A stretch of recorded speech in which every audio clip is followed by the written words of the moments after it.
Hello, everyone. Thanks for tuning in today. It is Friday, October 4th, 2024. Hope everyone is doing well. And today's music topic of the day is going to be a good one.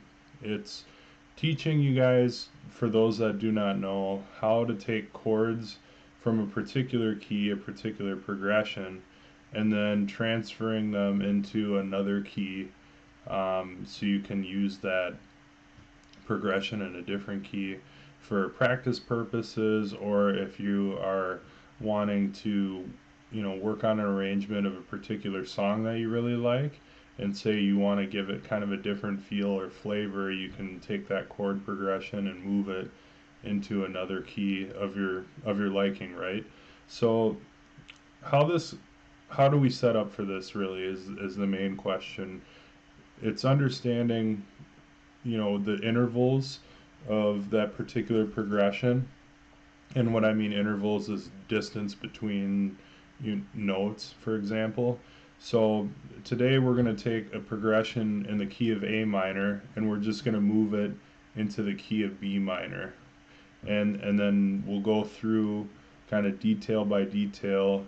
I'll kind of explain it, and it'll be kind of a participation uh, thing where you guys might have to get out a piece of paper and pen and just kind of write it down in order to kind of follow along, if that makes sense. And then at the end, I'll show you what I have on my paper just to give you guys a visual. So getting started, when we talk about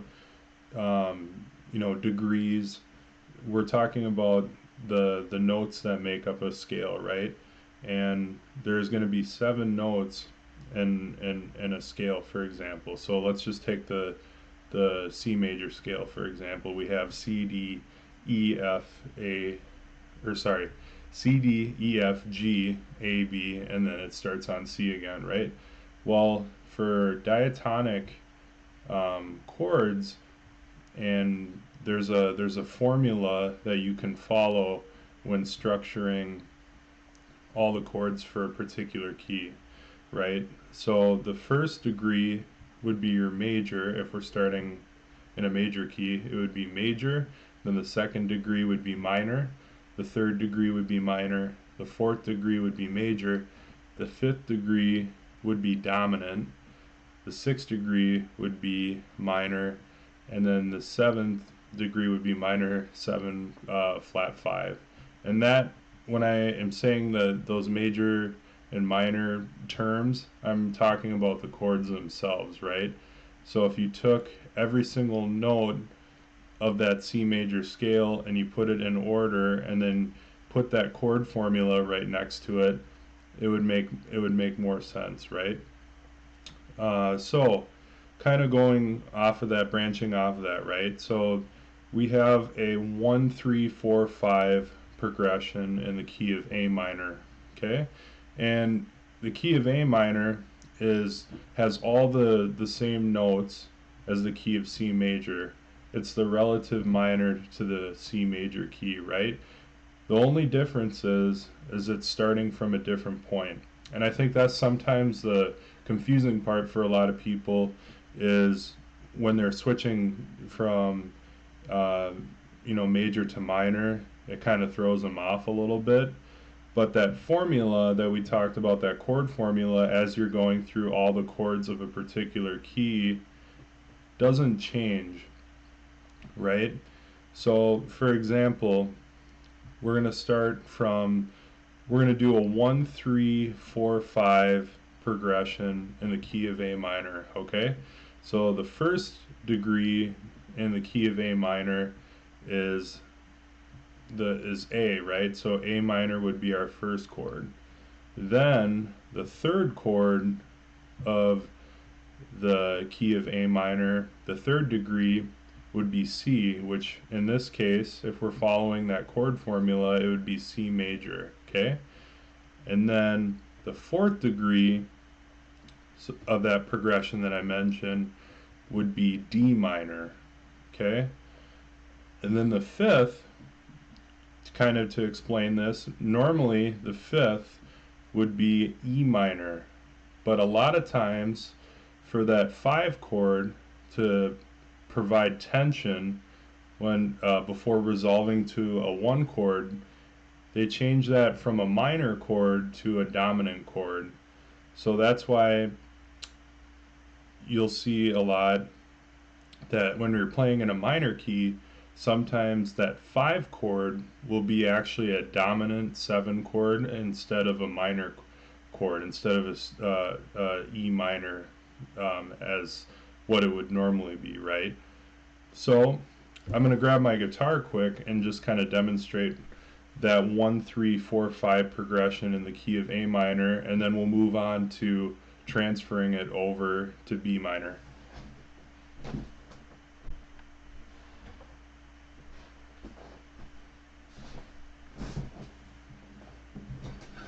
So just playing on my acoustic, so that 1 chord A minor, then we're going to move to the 3rd chord to C major,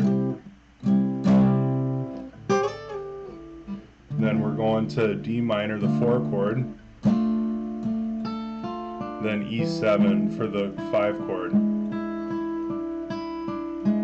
So that dominant chord, that E7, really provides that tension before it resolves again on A minor. So how can we take this progression that we have in the key of A minor and transfer it over to the key of B minor? Well, what you have to do is know the degrees of the scale that you're going into, right? So you have to know the notes of D major and B minor scale in order to be able to transfer over that progression. So we know if we're starting on for the B minor scale, if we're going through all the notes that are in that scale, we have B, C sharp, D, E, F sharp, G, and A, right? So if we follow that same chord formula as before, you have for your 1 chord you have B minor, for your 3rd chord you have D major, and then for your 4th chord you have E minor, and then the 5th chord, which it would be normally F sharp minor, we are switching it to F sharp dominant or F sharp 7. Okay, so the same thing like we did with the A minor key, instead of playing the normal diatonic chord, which is E minor, we switched it to an E7 because it creates that tension that we're looking for before we resolve to the 1 chord, if that makes sense.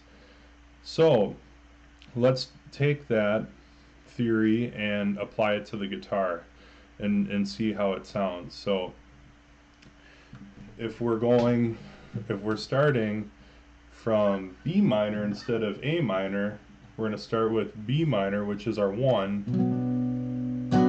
and then we're going to slide up to D major, which is our 3rd chord, then our 4th chord, E minor, and then F sharp dominant 7. And there you have it. Then you have that exact same progression that you had in the key of B minor now, and then you can use that to practice playing in that key. So if you really like a progression and it really speaks to you, you can take that progression and not only play it in that key, but you can move it to any other key. So what I'll do here is kind of show up the camera what I wrote down for this topic. So that's that chord formula that I have circled that you can reference, and then the numbers that I have written above them are the degrees. That's what I'm referring to. But remember, when you're starting from a minor key, you're not starting at that one right here on the major. You're actually starting at the 6th degree, and then you're moving forward, if that makes sense.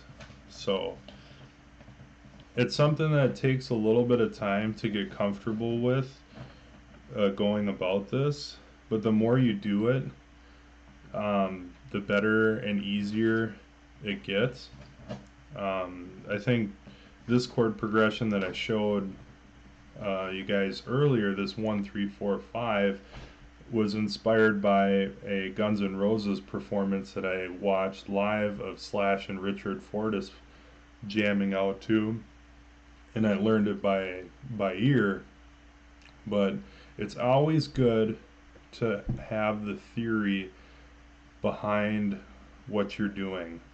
I think John Mayer, in one of his great interviews, talked about, for example, if you learn a particular song, you have an understanding of that song, but if you learn the theory behind that song, then you have a much deeper understanding of what's going on, and you can apply that knowledge to other things. So John described it as understanding more than just the tip of the iceberg, I think were his words, which is so true. I think music theory sometimes gets overlooked, sometimes because we're so focused on learning songs and, you know, working on techniques and stuff and just trying to get faster and faster and faster. But if you understand the theory and you're able to apply it, your potential for learning is dramatically improved, and you'll be able to pick up stuff so much faster. So I'm going to show the paper one more time, that you can reference